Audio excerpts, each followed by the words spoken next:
আল্লাহ কোনো বান্দা, আল্লাহ কোনো বান্দি যদি এমনই করে সওয়ালের জবাব দিয়ে দেয়,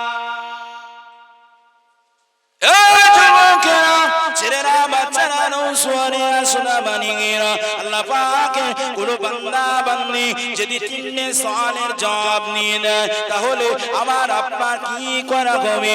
আল্লাহ পাকের ফেরেশতাদেরকে বলা হবে, ও আমার ফেরেশতা, যাও চলে যাও জান্নাতুল ফিরদাউসে, জান্নাতুল ফিরদাউস থেকে নিয়ে একটা সুন্দর রেশমি জামা নিয়ে আসো। ওই জামাটা নিয়ে আমার বান্দা, আমার বান্দির গায়ে পরিয়ে দাও। ওই জামাটা তো খুশবু হবে, ওই জামাটা তো মলিন হবে, ওই জামাটা তো সুন্দর হবে। ওই জামাটা আপনার গায়ে দেওয়ার সঙ্গে সঙ্গে দুনিয়ার এসি ফেল মেরে যাবে, দুনিয়ার গাওয়া ফেল মেরে যাবে। আমার আপনার গা, চেহারা, পা থেকে মাথা পর্যন্ত আমার আল্লাহ শীতল করে দেবে। ও ফেরেশতা, চলে যাও আমার জান্নাত থেকে, জান্নাতুল ফিরদাউস থেকে একটা বিছানা নিয়ে আসো। বিছানাটা নিয়ে যাও।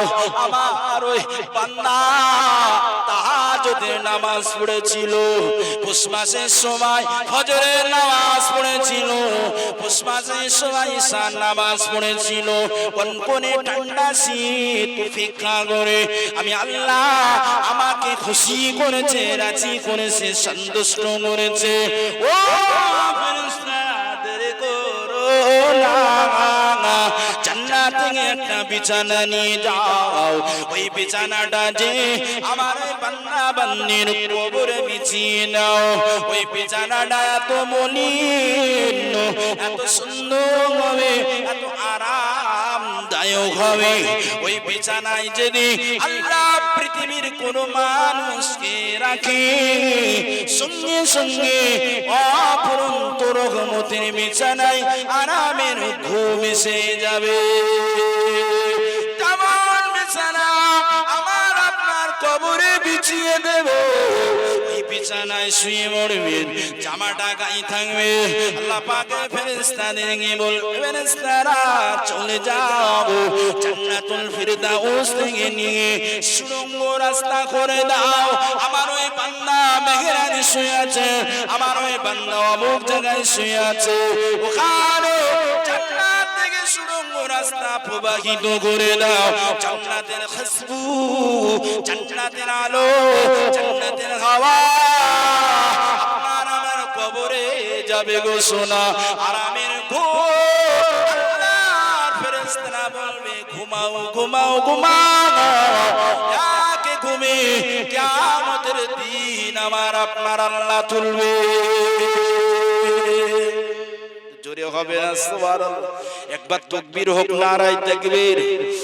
আরো জোরে হবে না, নারায়ে তাকবীর, নারায়ে তাকবীর।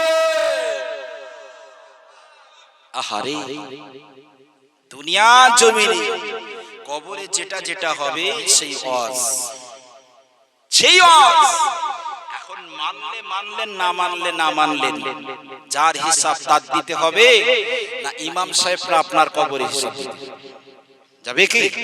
জি না, ইমাম সাহেব কোন মৌলভী সাহেব আপনার কবরে হিসাব দিতে যাবে, আপনার হিসাব আপনাকে দিতে হবে।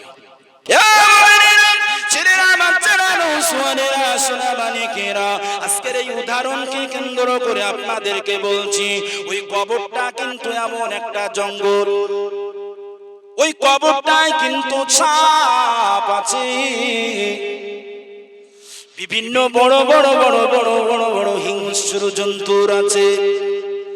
আপনার আমার ওই কবরে অজাগার সাপ যদি একবার সবল দেয়, 70 গাছ মাটির নিচে চলে যাবে। যুবকেরা, ছেলেরা, আপনি পুলসুনাতে রাস্তা দিয়ে হাঁটবেন, নিচে সমুদ্র, বাঘের আম করে চাতক পাখির নাই চেয়ে আছে, কুমিরগুলো এমনি চাতক পাখির নাইচে আছে। ওই কবরটা ঠিক ওই রকম জঙ্গল।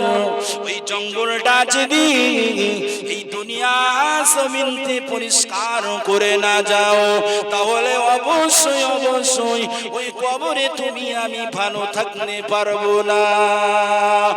আর যদি কবরটা যদি পরিষ্কার সাফ করে যাই, যদি সাফ আমরা করতে চাই, তাহলে আপনার মহব্বত কোথায় রাখতে হবে? তাহলে মহব্বত এমনি করে মসজিদের সঙ্গে রাখতে হবে, মহব্বত মাদ্রাসার সঙ্গে রাখতে হবে, মহব্বত আলেমদের সঙ্গে রাখতে হবে, মহব্বত কোরআনের পৃষ্ঠার সঙ্গে রাখতে হবে, মহব্বত হাদিসের সঙ্গে রাখতে হবে, মহব্বত তাসবির সঙ্গে রাখতে হবে।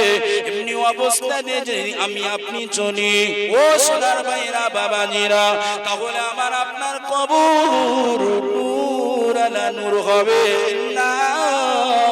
আসহাবিল জান্নাহ, আমার আপনার জন্য তো জান্নাতের বাগান হয়ে যাবে।